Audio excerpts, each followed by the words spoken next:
When we hear about a death of a pregnant woman, it is easy to assume that the death is attributed to pregnancy complications. But here at the morgue, unexplained deaths usually provide multi-layer mysteries to be solved.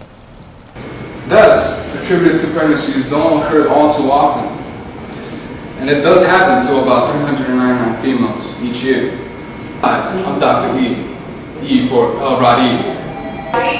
In today's case, we represented a 25-year-old female, as you see here, and sometimes the joys of pregnancy can mask other things that are not talked about as much. Well, there are certainly no quick answers to this situation, so I shall get going and get started on this case.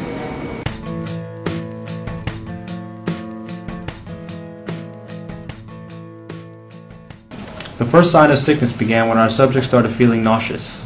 Both the wife and the husband thought it was normal because she was pregnant and is usually sick.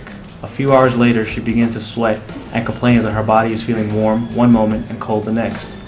Her husband then takes her temperature and she has a fever. He thinks that his wife has the flu, so he gives her flu medication and lets her go to sleep. In the middle of the night, she wakes up in a daze and goes to the bathroom. The husband then hears a thud and rushes to the bathroom to find her on the floor having a seizure. He runs to the phone and calls 911. On her way to the hospital, she dies.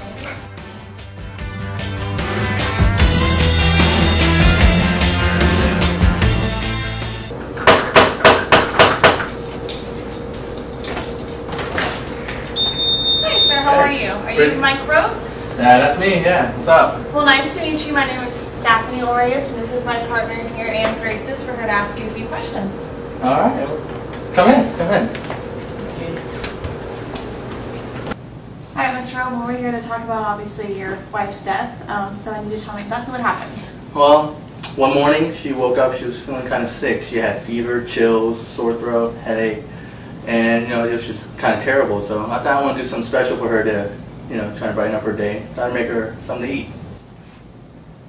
You said you made her something to eat. What did you make for her? Well, I made her an awesome sandwich. What kind of sandwich? Well, she really likes cheese, so I went ahead and made her an awesome cheese sandwich. Did you or your wife do anything else that day? Nope, not that I remember. So how was your marriage? What? What are you implying? I love my wife. Shouldn't you be focusing on finding what killed her? Let's ask the questions here.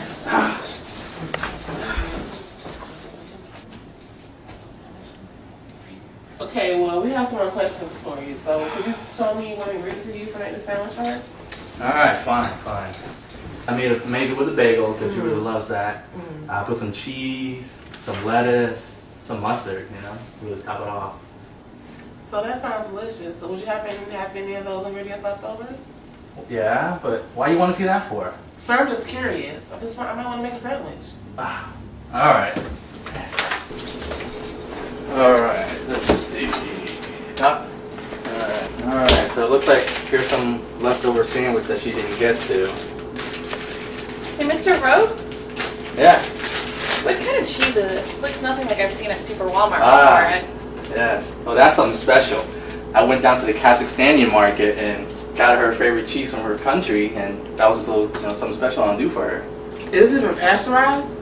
Huh? What is that? Well, according to the National Food Safety Agency, pasteurization is a process which slows microbial growth in foods. There are two main types of pasteurization used today: high temperature short time and extended shelf life treatment. Ultra high temperature is also used for milk treatment in the high temperature short process. Milk is forced between metal plates or through pipes heated on outside by hot water and is heated to 71.7 degrees Celsius for 15 to 20 seconds. Ultra-high temperature processing holds the milk at a temperature of 138 degrees Celsius for a fraction of a second. Oh my God! We have to go. Thank you for your time, Mr. Rowe.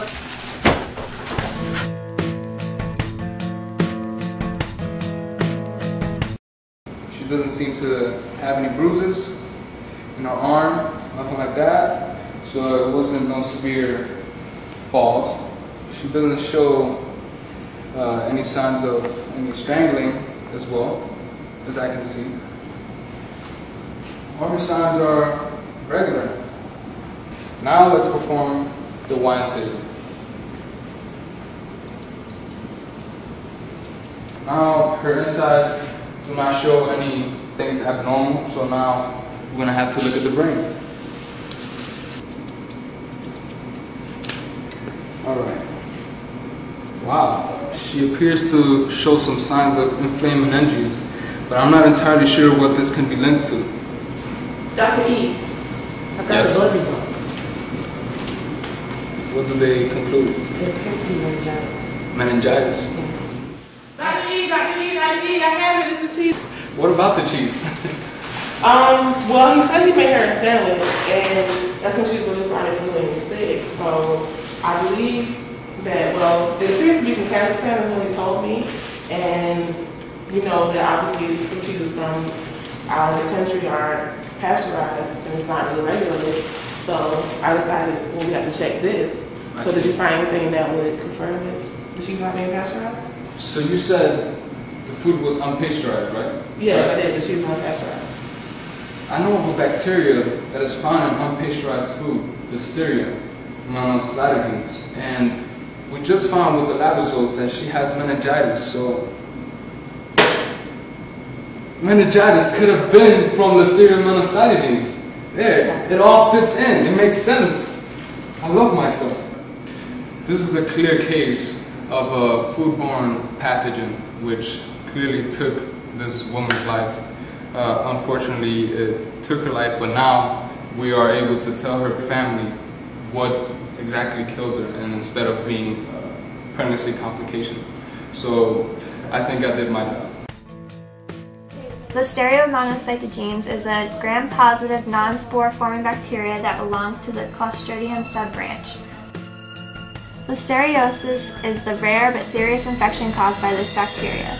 The main mode of transmission is through contaminated foods such as uncooked meats and vegetables and unpasteurized milk products.